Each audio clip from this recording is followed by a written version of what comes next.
Yeah. Please tell me that I can't, that I won't, that I fail, that I'll never make it out, yeah. What's going on? Welcome back to my channel. This is Randy, aka Fragrance Dude, back with another fragrance video. Thanks for joining me again. Before I get into the video, as always, like, comment, subscribe, and hit the bell for future notifications. Always helps out my channel, and I greatly appreciate it.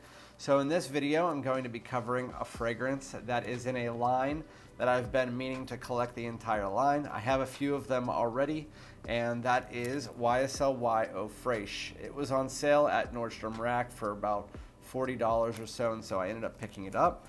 It's the 100 milliliter bottle. In the line itself, I have the YSL Y Eau de Toilette. This is one of the first fragrances I owned. As far as this type of fragrance, it's pretty much YSL's take on the blue fragrance. This is the softer version of it. This is the one that you wear when you get in and out of the shower, you're going to the gym. It's citrusy, it's really nice, really versatile fragrance, more shower jelly. Then you get to the Eau de Parfum, which I have my name engraved, 100 milliliter bottle. It's a bit heavier, a little bit warmer than the original with a lot more citruses. It lasts about 8 to 10 hours. It's a multi-versatile fragrance.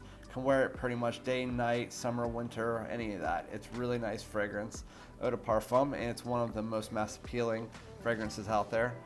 Then you have the YSL Y Parfum, which is their warmer, heavier, darker, amber woody version of the YSL Y line. You still get some of that YSL Y DNA dialed down a little bit with those heavier notes in there. Really, really nice fragrance as well. Probably my favorite in the line, but I just haven't picked it up yet. Then you have the YSL Y Eau Fraiche, which I'll be getting into in a second. And then you have YSL Y Live, which is their European exclusive. Apparently it's like a fruitier take on the YSL line, but I haven't got to that yet. So I will be opening up this bottle. Again, this YSL Y Eau Fraiche. So we got the bottle, YSL, and then it says Y, Yves Saint Laurent.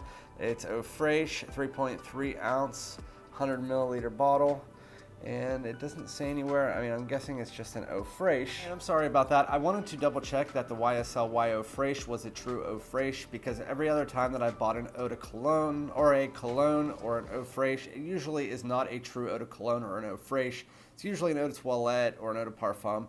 But in the case of the YSL Y Eau Fraiche, it is a true Eau Fraiche, which means it's usually between 1 to 5% concentration of oils. But let me give this a spray on my skin here. As a nice atomizer, as all the other YSLs do. Ooh. They always sting my nose when I first spray on a YSL, so I'm going to let that digest while I read the note breakdown to you. The top notes are lemon, ginger, and pepper. The mid notes are geranium, mint, lavender, and juniper berries. And the base notes are cedar and olibanum. Okay, so in the opening of this fragrance, I'm actually not surprised. It's very similar to something like Dior Homme Cologne, except for the Dior Homme Cologne is like a lemonade slushy mixed with the Dior Homme DNA, a slight touch of it. This one is like a lemonade slushy mixed with the YSL Y DNA, but not just a touch of the YSL Y DNA. I'm actually getting a decent amount. What you're getting here is a lemon and ginger mix, very nice, very fresh. Nothing synthetic about it whatsoever. And then you're also getting a little touch of mint. It's a really nice opening of a fragrance. Very summery, very fresh, very light. Really nice to be out in the heat. As I'm getting into the mid of this fragrance, I'm getting a bit of juniper berries coming out of there. Gives it a little bit of a fruitiness, and that lemon has died down a lot. So at this point in time, you're getting a fresh, semi-fruity fragrance. It's really nice. Again, it's lighter. You get a bit of the geranium in there as well, but for the most part, because I am only about 5 minutes into the fragrance, it's just nice. It's a great spring and summer fragrance. It doesn't project a ton, but it will be a great fragrance to wear in the high heat, and I'm guessing it's heat activated as well. Smells just like a lemonade slushy mixed with a bit of that YSL Y DNA, bit of ginger, and some fruity notes as it gets into the mid. But overall, YSL Y Eau Fraiche is a really nice fragrance. I'll be really interested to see how long this actually lasts on my skin, how well it projects, and for how long. But I will get back to you guys about that in a few weeks.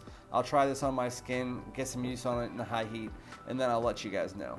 But if you guys have any questions about it or comments, please let me know down below. Like, comment, subscribe, and I'll be back with another video. Thanks a lot.